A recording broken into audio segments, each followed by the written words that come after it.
Hello, ladies and gentlemen. Welcome to this GLITSS webinar event. This GLITSS event, which will follow on today, the 28th of August, is about a case study series that will launch on Working Group 3, which is the responses to illicit trade. Today, I'm very grateful to the three presenters that are going to tell and to describe their case studies. We have Professor Hennie van As from Nelson Mandela University, Dr. Georgios Pavlidis, the Jean Monnet Center of Excellence, and Professor Boba Mizowski, Cyril and Methodius University. They will present the work. We have organized the session as it follows. So there will be around 15 minutes presentation for each of the presenters, and then there will be room for question for all the three presentations that have been made. So with no further delay, I will leave the floor to the first presenter, Hennie, for his presentation on organized crime in fisheries. So Hennie, the floor is yours. Thank you very much. Good afternoon, everybody. I'll just check my watch to make sure that I'm going to talk about the organized crime in the fisheries industry, mostly related to Southern Africa. Can't get this thing. Okay, wait. I think I've been bombed again. It doesn't want to go to the next screen. Let me try again. All right, so our most vulnerable species are abalone and West Coast rock lobster, but it does not stop there. Recently, mud crab has also been targeted. Not long ago, a consignment of about 20,000 of this species was found on its way to Botswana. It was found on the border. This is a picture of an illegal abalone processing plant. You can see where they dry it and they use gas, and the processing methods may constitute a health hazard.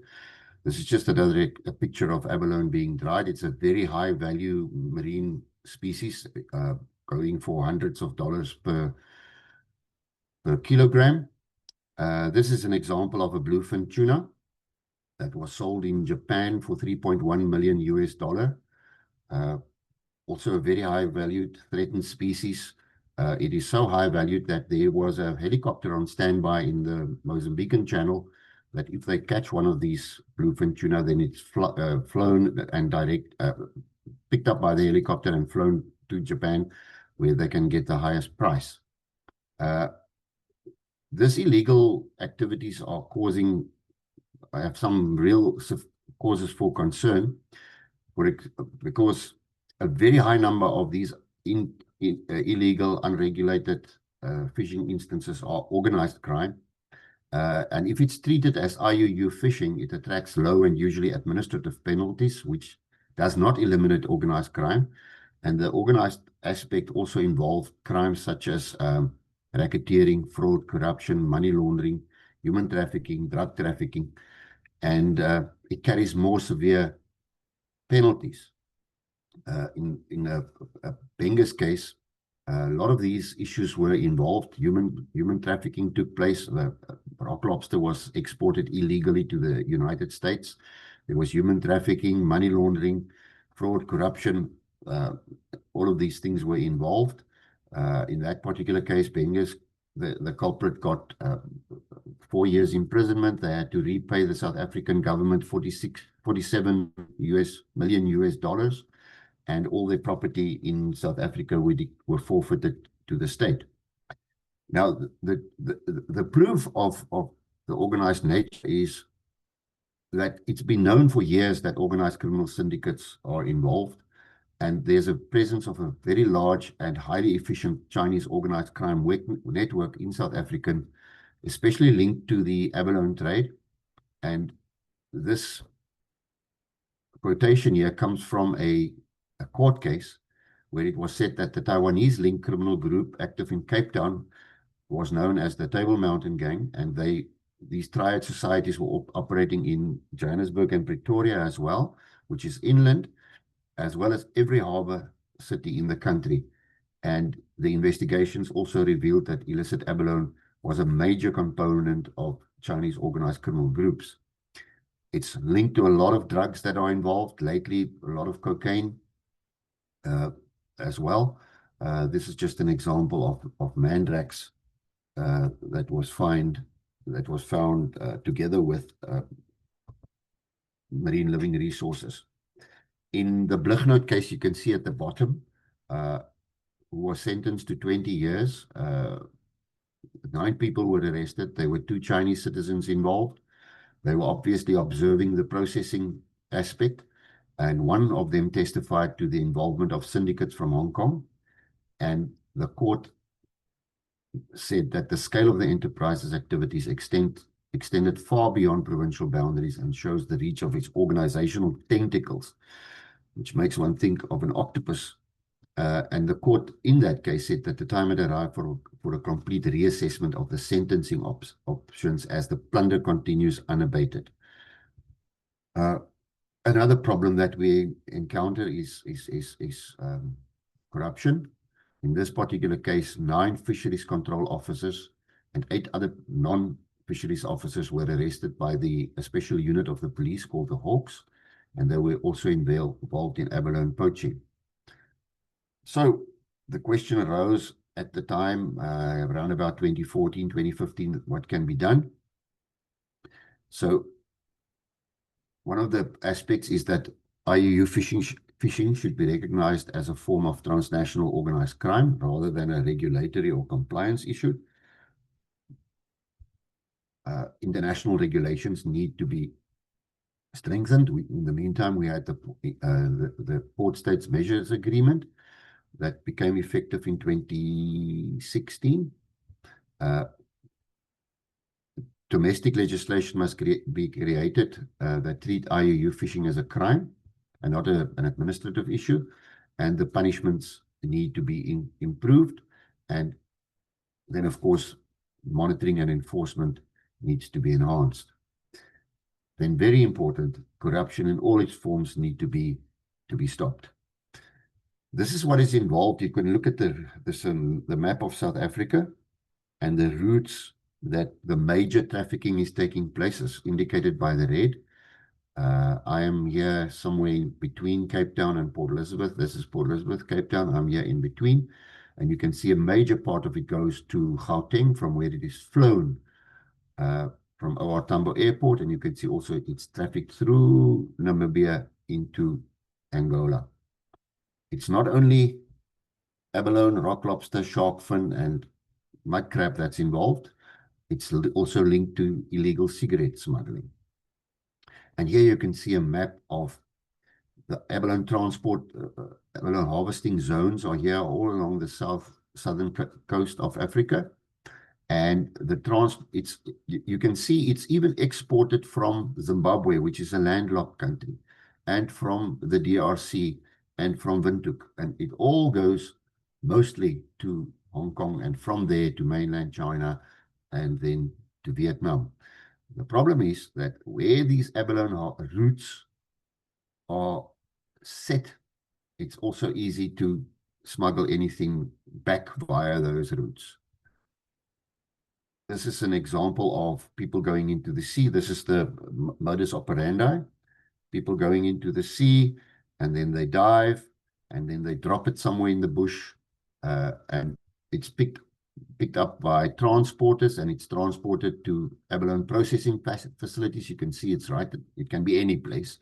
So the people don't know, the divers don't know the drivers don't know the processors, and then it is exported. The processors don't know the exporters, and then it ends up in the shelves, mostly in the East. And in the end, it's the smugglers that are benefiting from this, and not the country of origin. And these are all the type of crimes that are involved: fraud, money laundering, human trafficking. And then we ask ourselves, now, we've got the organized criminal syndicates on the one side, and we've got law enforcement on the other side. So how do they weigh up? And this is how they weigh up. The law enforcement is the small dog trying to tackle the big dog because the organized criminals are very organized. So why do we need to bother? These are the reasons of why we need to bother about the organized crime in the fishery sector. It's a very lucrative product, and it's sought after, and it's a source of food security. It's a source of employment. It's a source of livelihood. So what we did at the time, we established the FishFORCE Academy with the funding from the Royal Norwegian Embassy to South Africa, and we've been going since 2016. And this academy that was established at the Nelson Mandela University, we then link up with other universities in other countries, and we do training, post-training support, and research related to the protection of marine living resources. The post-training support means that we've got somebody either online or directly available when people who underwent the training need some sort of advice or direction when they are busy with their operations. We are busy in most of the SADC countries, excluding the DRC. Kenya is not a member of the SADC, Southern African Development Community, but we also have an academy linked with the University of Nairobi. We've developed a professionalization model, so people can do short learning programs, then a higher certificate, then a diploma, and even a postgraduate studies. And we're trying to link their training to the qualifications for promotional purposes and for appointment purposes. And we've now reached a point where the department is actually in agreement with us. If we look at the global compliance model, we see that these are the attitudes to compliance. Most people would try to be compliant, so we must make it easy. But in reality, in many coastal areas, this is the compliance attitude. Most people have decided not to comply, so it's necessary to use the full force of the law. To address the attitudes to compliance, we did the following. We did training needs analysis. We conducted training in the countries. We conducted research, which led, for example, the declaration of abalone poaching as a priority crime. We did policy development, training of investigators, trained prosecutors, and because of the doctrine of separation of powers in South Africa, we could not train the judiciary, but we could sensitize them. We did community awareness and then international awareness, and we also collaborate with international organizations such as the UNODC, FAO, and Interpol. The help desk I've already mentioned. To date, we've done 98 post-training support incidents. The research outputs, many peer-reviewed articles, doctoral and master students. And the way we operate, we enter into memoranda of understanding with other universities, so we don't have to work through the Department of Foreign Relations. And we've got MOUs with the universities that are listed below. We also develop technology, for example, a game where people can play a game and they learn how to inspect a vessel. We're doing drone photography. We've got developed apps with different species. We've got a fish talk app, which translate immediately into other languages certain questions that are asked when people are inspecting vessels, etc. We also have access to Skyline. This is our presence in Africa. I'm just checking the time. This is our presence in Africa. Some of the latest courses that we've registered is the detection of labor abuses and forced labor in partnership with the International Labour Organization, fisheries crime scene protection and collection and presentation of evidence, drone photography, and the application for and execution of search warrants, which has become problematic. This is just a screenshot of the game that is available on the phone. And the question arises, it's so much to do, and it's not very many people that are human resources are scarce. So the question just arises, how do we eat an elephant? And the answer is a little bit by bit. With that, thank you very much. Thank you, Hennie, for your interesting presentation. I have already some questions, which I will keep it for the end, because now it's time for the Georgios presentation that will focus on the new AMLA authority for the European Union. So, Georgios, you are very effective in using and sharing Zoom. So the floor is yours. Hennie, can you mute the microphone so we don't have some sounds? Okay, thank you, Georgios. For yours. First of all, can you hear me? Very well. Okay, perfect. So my presentation deals with the new Anti-Money Laundering Authority of the European Union. I will refer to it during my presentation as the authority, okay? I will explain first what the EU is doing in the area of anti-money laundering. Then I will describe the key elements of the legislative package that was recently adopted. I will then turn my attention to the new authority, its goals, tasks, and setup steps. And just at the end, examine some of the global ripple effects, how this new legislation has an impact on third countries. And now, with regard to the need for a new authority, in the EU, we have a single internal market without borders, with 27 member states, 450 million people, 23 million companies, and so many opportunities, not only for legal activities, but also for illegal activities, for illicit trades and other criminal activities. And the problem of money laundering is rather acute in the EU. It is estimated that approximately from between 90 and 190 billion euros are laundered per year in the EU. 30 billion come from drug trafficking alone, and 70% of criminal elements in the EU use money laundering techniques. Now, what the EU is doing and why, we have several anti-money laundering directives. The first one was adopted in the 90s, and the sixth, the latest one, was adopted last year.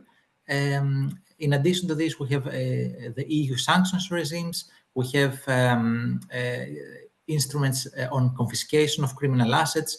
We have some instruments on asset recovery, on asset management offices, etc. But this is a work in progress, since new technologies, new financial instruments, new threats constantly require adaptation of the current regime. And this is also a problem because currently the level of asset recovery remains quite low in the European Union. Less than 2% of estimated illicit proceeds are actually confiscated and removed from the hands of the criminals. We have some very interesting reports from the Europol on this serious and organized crime threat assessments, but this simply illustrates the magnitude of the problem. Now, the most recent initiative of the EU has been the legislative package that led to the creation of this new authority. But there are 3 or 4 components to this legislative package. First, the 6th Anti-Money Laundering Directive. We have a new anti-money laundering regulation, which is applicable to all 27 member states, okay, directly applicable. And there is a regulation for the establishment of the new authority, plus a recast of the transfer of funds regulation, but this is not of importance for this presentation. I will focus on the regulation that has created the new money laundering authority. I will not go into the details of the approval process. This is not of any interest to people outside the EU, but still this shows that it is very difficult to arrive from the initial proposal to the final text of a legislative text at the European Union, it's quite a complex process. So we cannot adapt our legislative arsenal within a short time frame. Okay, I will move to this list of changes. Once again, I will not go into the detail, but still there are many changes that have been introduced by the legislative package, including the capping of large cash payments to 10,000 euros. We have a new type of obliged entities that are included in the list of obliged entities for money laundering purposes, such as, for example, football clubs become obliged entities to report unusual transactions. We have clearer rules for risk management measures, etc. Okay, now let's move to the core of my presentation, which is the establishment of the new authority.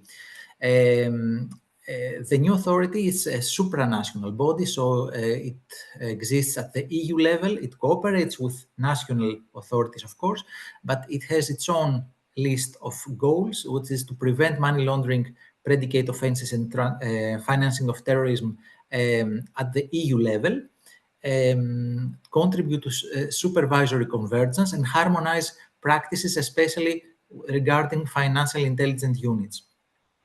So it's I would say that the key areas of the key tasks have to do with supervision and supporting financial intelligence units in their work. Now, these are the two axes.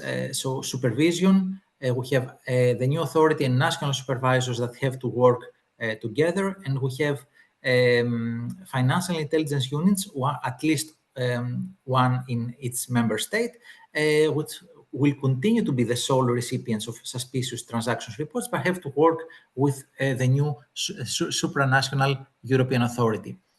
In addition to this, the new authority will directly supervise certain financial institutions.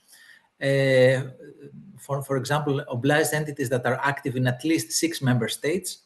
It is expected that the authority will supervise up to 40 financial groups and entities in the first selection process.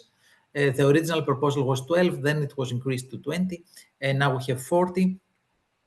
And then we will have a harmonized methodology for anti-money laundering supervision.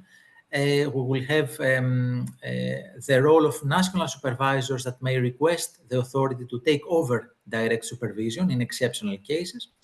And we will have another interesting instrument, joint supervisory teams. This model is based on the EU single supervisory mechanism. It has worked fine for bank supervision. We will see whether it works good for anti-money laundering supervision as well.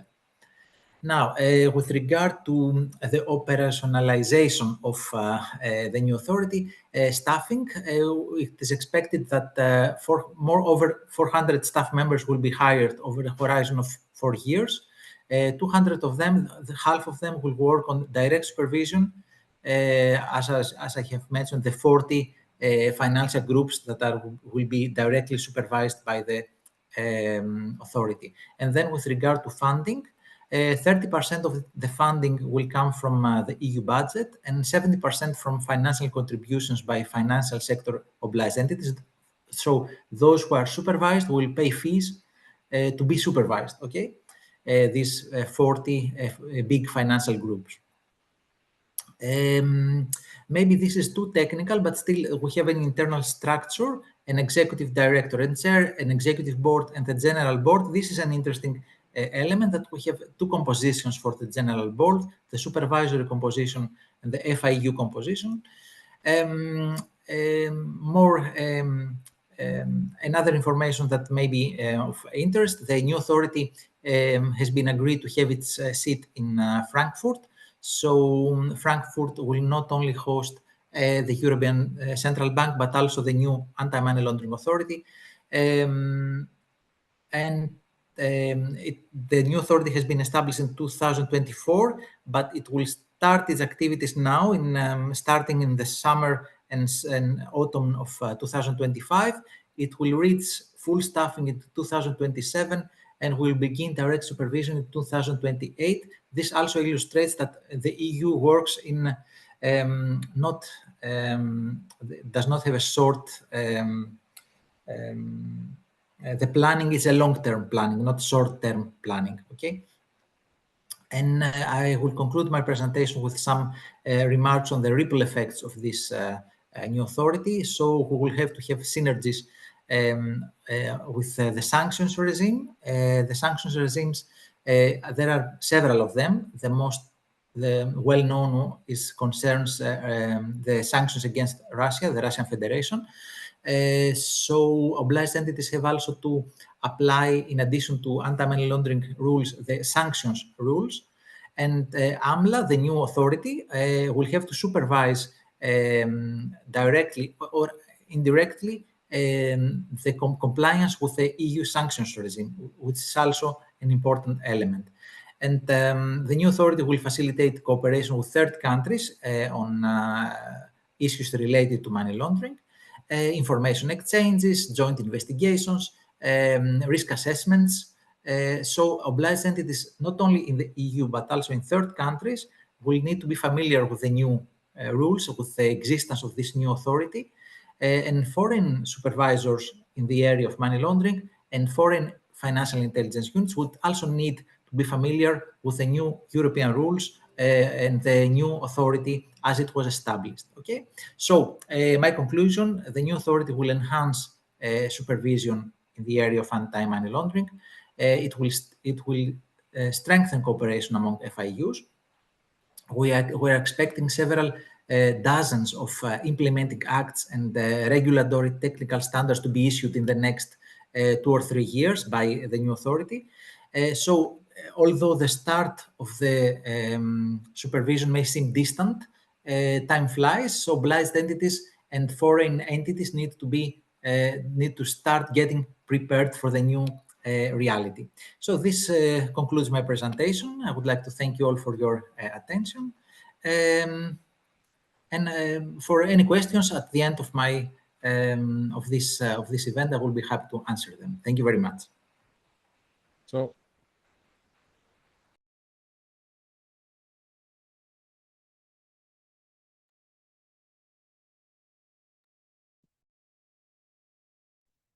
sorry, I have some problem with my laptop. So thank you, Giorgio. So many directives are coming in, many implementation are coming. Exactly. And we will see what is going next. Of course, I have some question for you as well, but that's the turn of Boban for his last presentation. Thank you for all of you that you already respected the time, and so we have also time for discussion later. So, Boban, can I share? Yes, thank you, Stefano. Stefano, can I share my screen? Of course.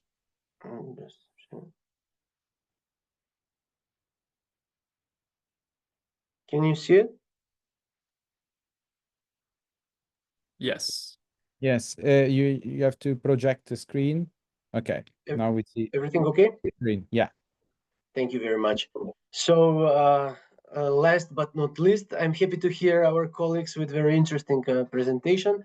Now my topic is regarding unauthorized possession, production, and trade in firearms, and practically what are the latest developments in this field in the Republic of North Macedonia.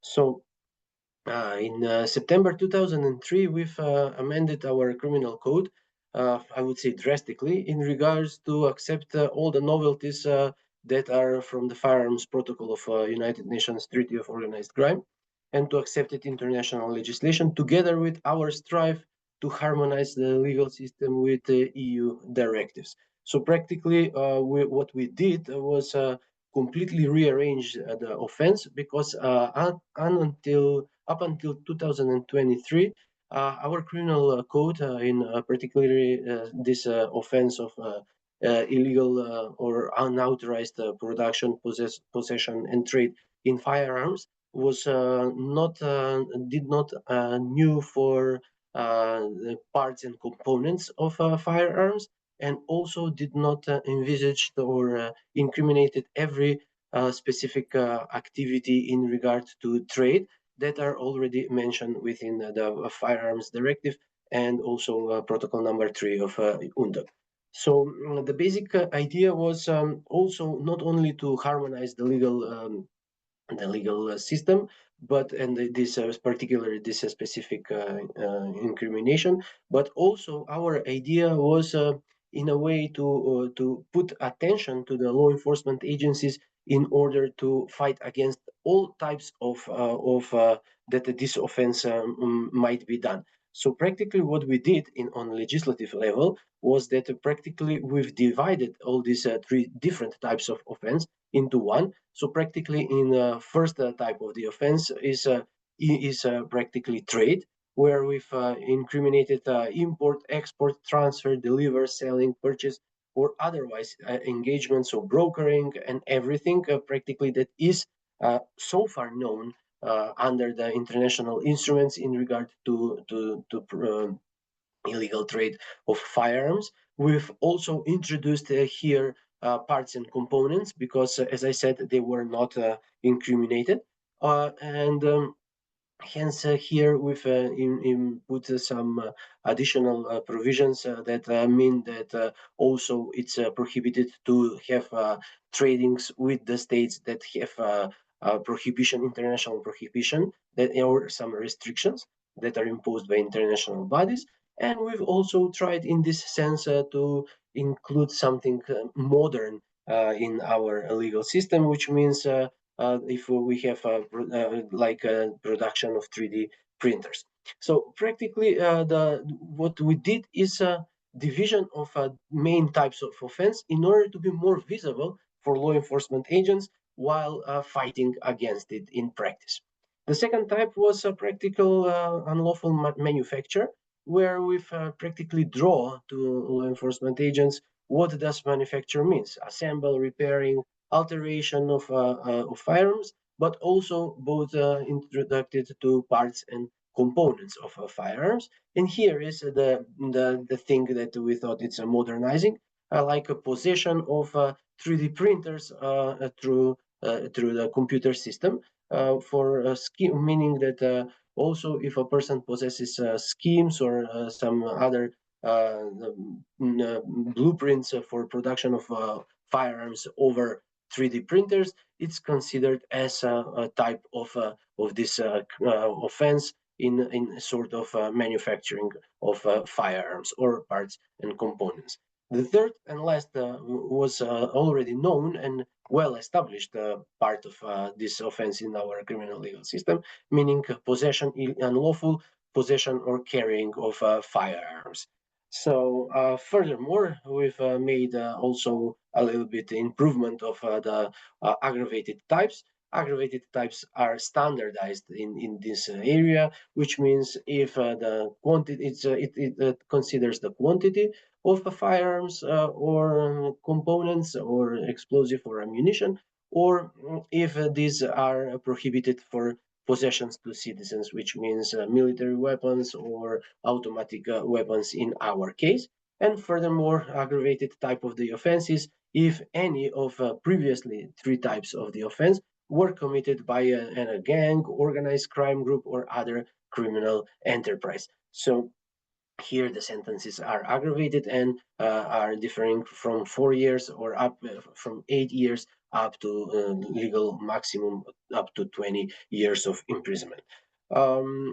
In regard to this offense, we also have one mitigated type of the offense, meaning that if someone possesses a larger and wants to trade, not just simply to possess, but also to trade larger quantity of explosive materials intended for permitted entertainment or like or festive or other activities, meaning that if a person is selling such activities without such goods without proper authorization from the law from the legal authorities, then it is sanctioned with a lesser offense.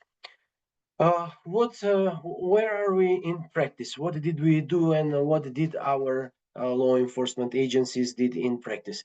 if we see the numbers of the offenses committed and sanctioned for convicted persons from the statistics, it's obvious that in the Republic of North Macedonia we don't have such offenses, but this number is pretty much masked, because in most of the cases when illegal firearms are used as a modus operandi for example, other types of crimes like murders, like fights, etc., extortion, are considered as to be part of the consumed by the major offense. So that's why they are in a way unseen by the criminal justice system statistics.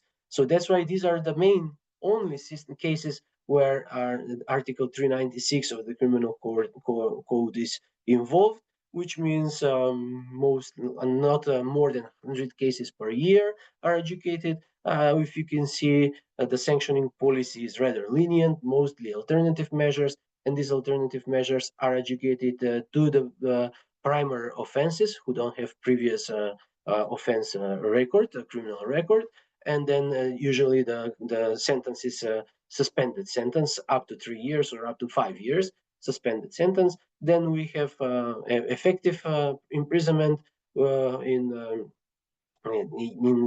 part of sanctions, and here the length of the sanction is usually 3 to 5 years of imprisonment, while in 2 cases we have security measures when the offense was declared incapable for guilt. So why are we have such statistics, and what do our law enforcement agency does in field? Does this mean that we don't have firearms in Republic of Macedonia? Of course, the problem is that as I said, the number is sometimes masked with the more serious offenses. In simple cases where these offenses were found, the law enforcement agencies are mainly and only charging illegal possession or unauthorized possession, which means that they are not putting any additional investigative efforts to find motives. Why were these firearms or parts and components found? Why did this person kept, for example, more than 2,000 bullets in his possession, or why a person was having different types of parts and components from different types of weapons? And practically law enforcement agents did not put additional effort into determining whether this person was trading in firearms, or whether this person was manufacturing or in a way these people these offenders were practically producing weapons. Also we have in a way we don't have the firearms in hugely developed industries in North Macedonia. We have only one factory that produces armory, but it does not mean that we have strict controls over the borders in regard to transfer or illegal transfer or firearms passing through our borders. So simply we can guess here, because we don't have any cases of such type adjudicated. These cases are also problematic in regard to investigative powers of our law enforcement agencies, because usually they're international and they need mutual legal assistance or joint investigative teams. We had two actions into our history, one in 2016, one in 2018, with Bulgarian and Serbian authorities, primarily customs, where the people were sentenced for organized crime group, while not only for committing this specific offense of illegal possession of or trade with firearms. So these are that's why we've also tried to make these legal amendments in order to have more or improved legislative framework for providing our law enforcement agents also idea and stimulate in order to stimulate them, in order to provide a proper answer. In regard to criminal procedure, usually, not usually, but 95% of these cases are resolved through defendant's guilty plea, and that's how they receive also lesser crime. In order to make this to be time efficient, I will conclude my presentation here and leave more time for discussion. I hope I was on time. Thank you very much. Thank you, Boban. Perfectly on time. So everybody was very compliant, and not only with the new anti-money laundering rules, but also with the timing. So thank you very much. Now there is a room for question. I don't know. Can you hear me? Yes. Yes. Okay. So I kindly ask you, Boban, to stop the screen sharing, so we can have the full picture of speakers. I ask speakers to turn on the video as well. And so, all right, okay, good. So now there is. Is it okay now? Now it's okay. Okay, now it's time for questions from the audience. If someone has some question about the presentation that has been done by Hennie, Georgios, or Boban, that's the moment.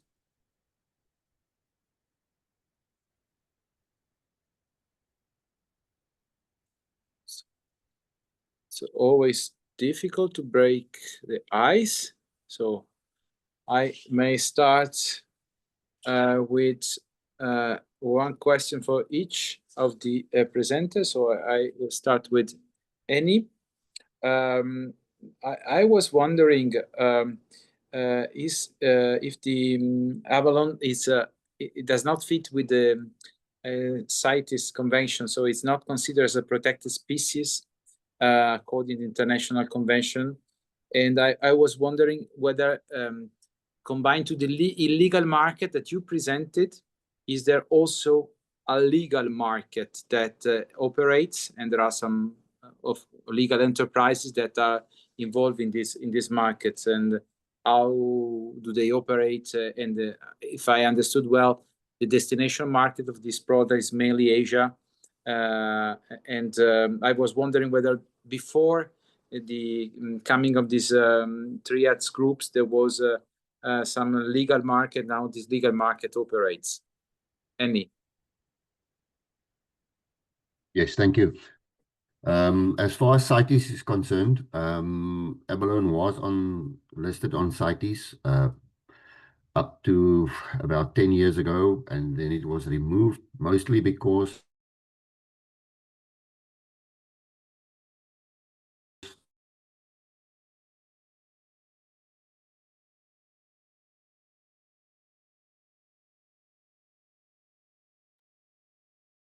Hennie? Somewhere in October or November.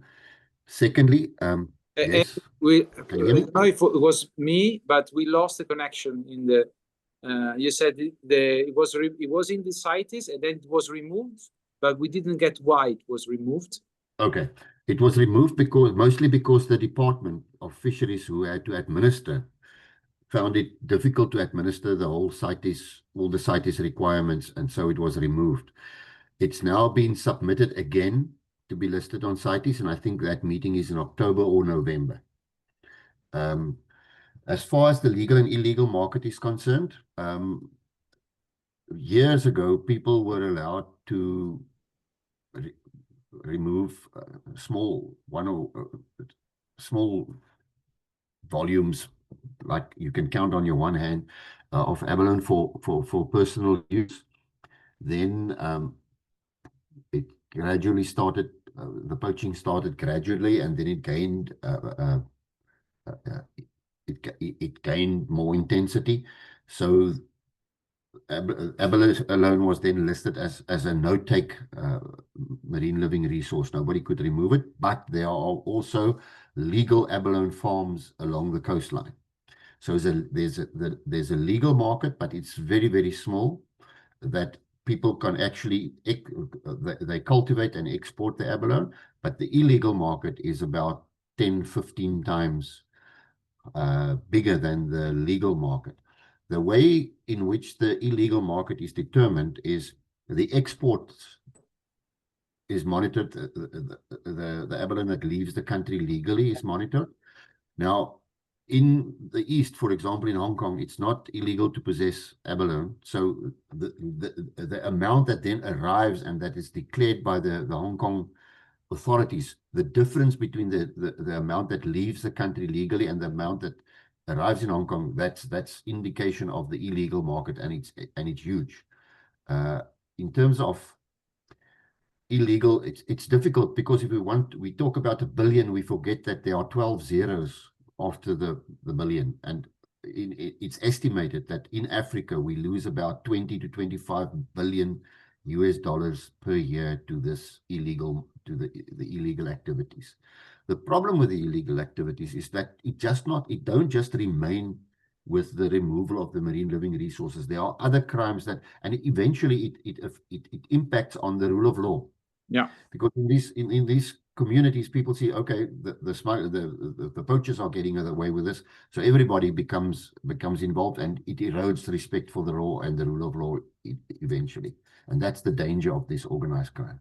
Yeah, you show that corruption cases were attached to the fact that the guardians, fishery guardians, were bribed to, let's say, close or turn their head away from the poachers, from the illegal fisheries as well. So thank you. I have a second question that's for Georgios now.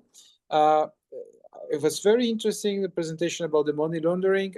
One question is, you presented a business model for making it sustainable, which says that 70% of the operational cost of the new authority will be borne by the the enterprises and the entity that will be obliged to report under the new AMLA directive. How this new regulation was received by, say, the business community? That's why my curiosity, Georgios. Now, thank you for your question. Now, I don't have a clear image on this issue, because the final list of groups that will be directly supervised by the authority, therefore the list of the financial groups that will have to pay for this contribution has not been finalized yet. We know more or less, we know which groups will be included, but still, this my view is that this will be positively perceived by the supervised entities, because this creates legal certainty. Before the creation of the authority, all these financial groups which operate in multiple jurisdictions had to work with multiple national supervisors. So for them, from a compliance point of view, it's more efficient and more less costly, I would say, than to be, let's say, subject to the supervision of 6, 7, 8 national supervisors, and the risk of sanctions or fines or administrative measures in 4, 5, 6 jurisdictions. So this creates legal certainty, and my view is that it will be positively perceived by these financial groups. That's very interesting. So it means that especially if you have a multinational companies operating in Europe, you have just one counterpart, and the rule of law will be standardized and easy to implement, despite the fact that now there are several national agencies and probably different practices that you need. Exactly. This is exactly my point. So they will increase the efficiency of the market from this perspective. So thank you. Thank you very much, Georgios, for your answer. Now, Boban, I apologize, but I had a final problem with my laptop that abandoned me, but I have my tablet that helped me to stay in touch with your presentation. So I don't know if I missed the first part, but you presented the new regulation on criminalization of possession and of firearms in general. So, and you said basically that most of the conviction concern just possession, and you clearly explain why, because it's easier from a prosecutorial point of view to provide evidence that the person was owning the gun and was not entitled to have it. So in your view, what can change? Because you said most of the cases are more complex, require multinational teams and international cooperation to deal with. What can change and push the prosecutorial authority to adopt a more, let's say, in-depth approach to more, let's say, serious cases, in your view? I think, thank you for the question. Great question. You got it all. Thank you. I think that the most important part is to have a structured approach, meaning that our authorities would want to know what do they want to achieve. So practically, they also need some further means and assistance like intelligence or other like money to investigate in order to prevent more serious offenses or to prevent Macedonia to be on the road of illegal trade routes. So the idea is to establish more, of course, more money and training to the law enforcement agencies, but also further legislative amendments because, for example, in criminal procedure code, we can use special investigative measures like wiretapping, like agent provocateurs, only if the offense is done by the organized crime group or entity. So this means that if they want to find or to catch the perpetrator who is dealing with trade or with manufacture, they cannot use these very efficient covert measures that are proven in comparative law that practically such offenses can be investigated through them. So we are also waiting these instruments to be enacted into the criminal procedure code, and afterwards I think it's really up to the will of law enforcement agents and to stop these routes, because not all of these weapons are staying in our state. Most of it's just transferring either from north, from the states who have bigger production lines in weapon, while we are only like a pit stop for such criminal activities. So either it travels through from water through Macedonia to Albania, from Serbia, or southern to Greece. So it's or from Bulgaria through Macedonia to Northern Europe. So practically, that's how these are the. You are burning my second question. I was asking about the route. The route. So don't anticipate. Don't spoil the question. Sorry. But as you said, indeed, the possession of firearms could be considered as a red flag offense for more serious crime linked to organized crime. That's very interesting. So I don't know if among the audience there are some questions. I already a second round of question ready for the presenter, but I don't know if someone from the audience wants to share their view or make some question to the speakers.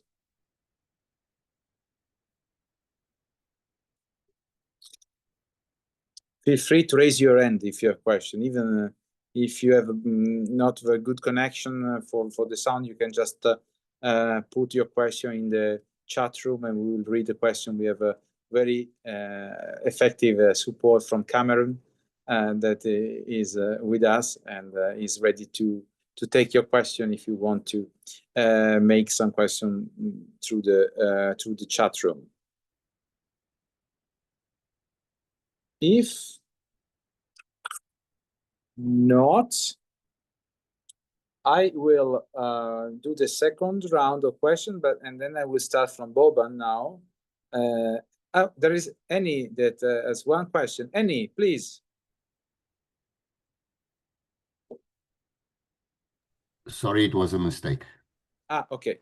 So going back to Boban, So, Boban, you already anticipated my second question, which was about which are the route, illicit route of firearms. Is it a production country, transit countries? Which flows, to your knowledge, have been detected through your country about firearms trafficking?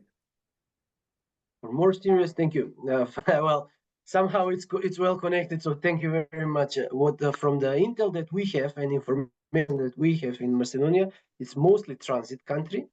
But since we are not a producing country of any firearms, it's interesting where do we get illegal firearms.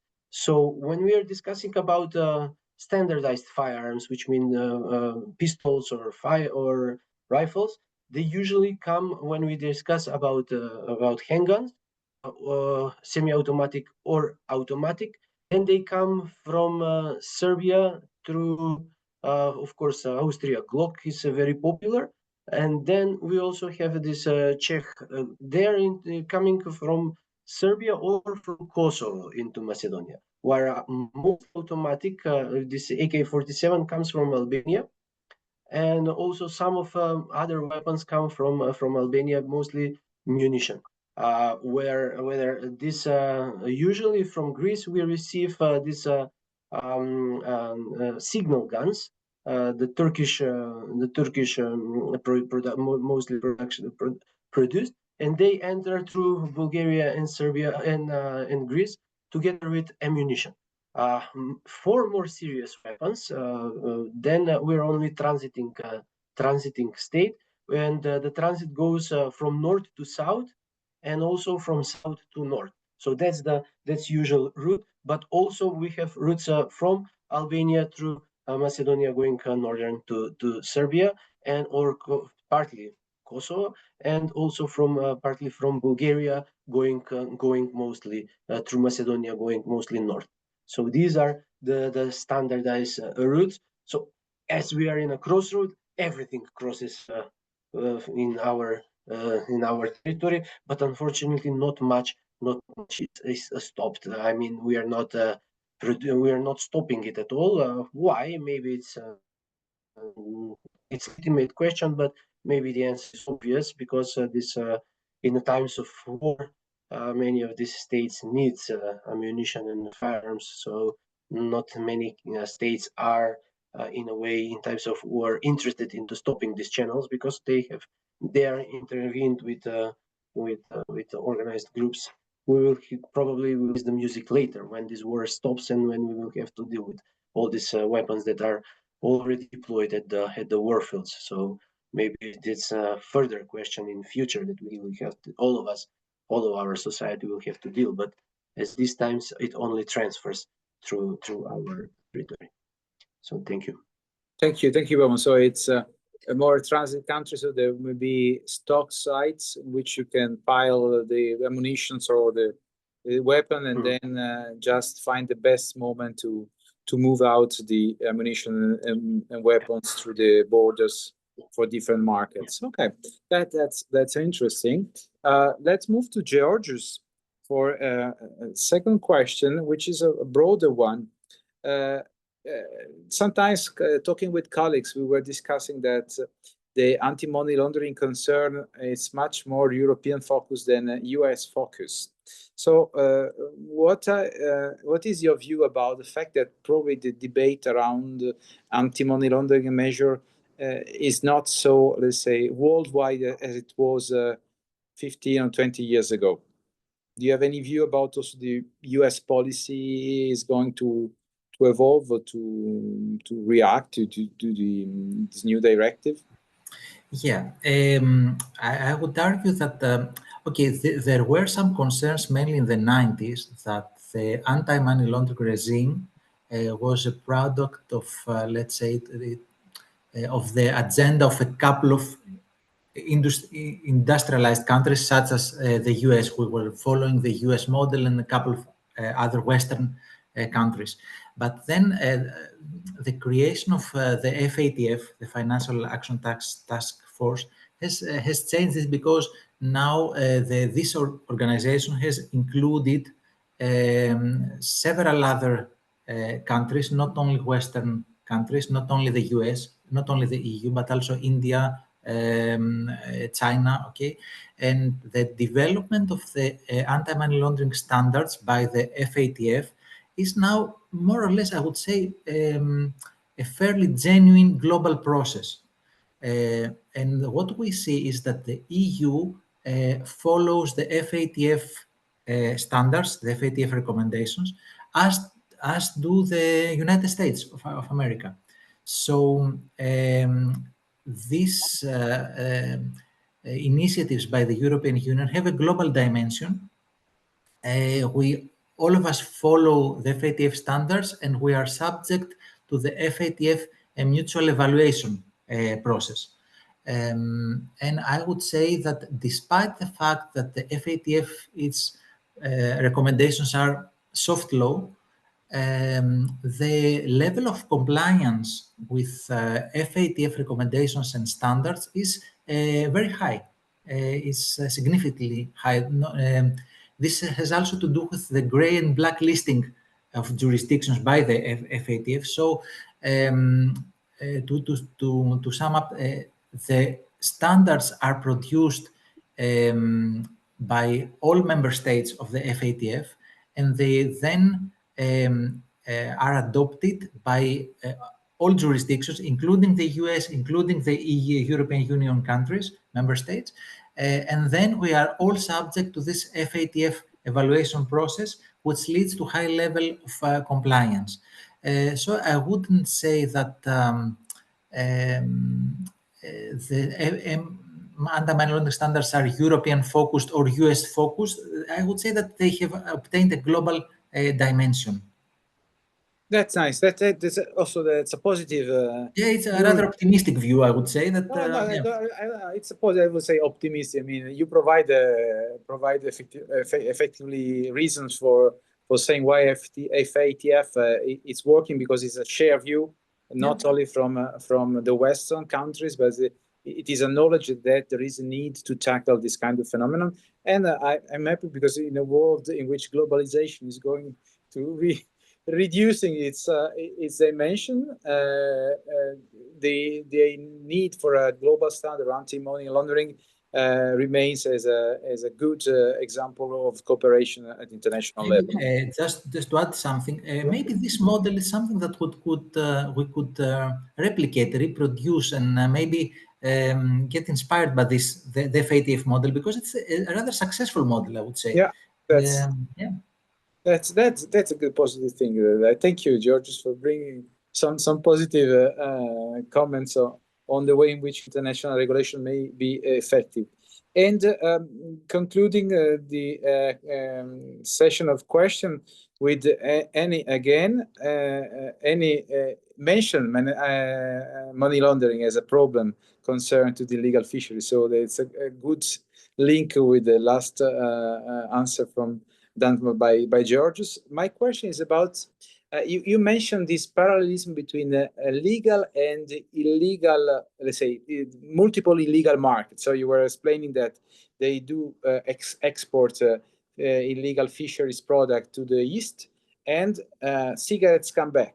So I was asking to you, Hennie, what is the overlapping or the link between the multiple illicit market? Do they overlap with the routes, or do you see they discovered it was possible to export the illegal fishery, and they exploit it also with other illegal markets? What is your perception from your South African experience?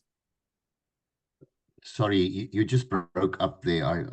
I lost quite a bit of what you said. Can you please repeat it? Yes, I was saying, you presented in your presentation that illegal fishery has been exported to Asia, but the containers come back with illegal cigarettes. So there is this idea of multiple illegal markets that operate at the same time. So I was wondering, in your view from your South African experience, how these multiple illegal markets survive and combine themselves. What do you what do you experience? You see, you were talking about the illegal cigarettes. There was something that was coming from Asia before illegal fisheries, or there is something that you found No. at the same time? So what are the link between these illegal multiple markets? No, was referring to does not come from the East. What happened in that particular case is that the illegally harvested rock lobster was exported in chest freezers to, not exported, moved to Johannesburg. Yeah. And then, of course, they had to, the chest freezers had to come back. So the illegal cigarettes come from it's either manufactured in South Africa illegally or in our neighboring countries. So, okay, of course, the organized criminals see that there's a chest freezers that are empty. So the abalone are mostly exported in containers when it gets transported internationally. But there have been links found between that and if you look at the whole fisheries industry, for example, and you track vessels along the coastline, you can see that there's obviously transshipment taking place somewhere along on the border of the exclusive economic zone. The problem is that we don't have sufficient resources, vessels, aircraft, or whatever the case may be, to address these matters. So it's becoming rampant. Just to link up with that money laundering issue, I remember sitting in a workshop a couple of years ago with a member of the British Revenue Services. And the investigators were talking about follow the money, and whatever, eventually you will get to the crime bosses. The problem with these marine living resources is there's not always money involved. Some of they are exchanged for drugs, they are exchanged for firearms. So there's no money to follow, which makes it more difficult. So there is a further good on the trade, money good exchange. They're exchanging goods. To a large extent, it's a bartering system, which makes it difficult to trace. Just to add to what Georgios was saying, South Africa was also placed on the grey list because of legislation that was not in place. They've made a lot of progress of putting that legislation in place, and I think somewhere towards the end of the year, they will be the country will be re-evaluated.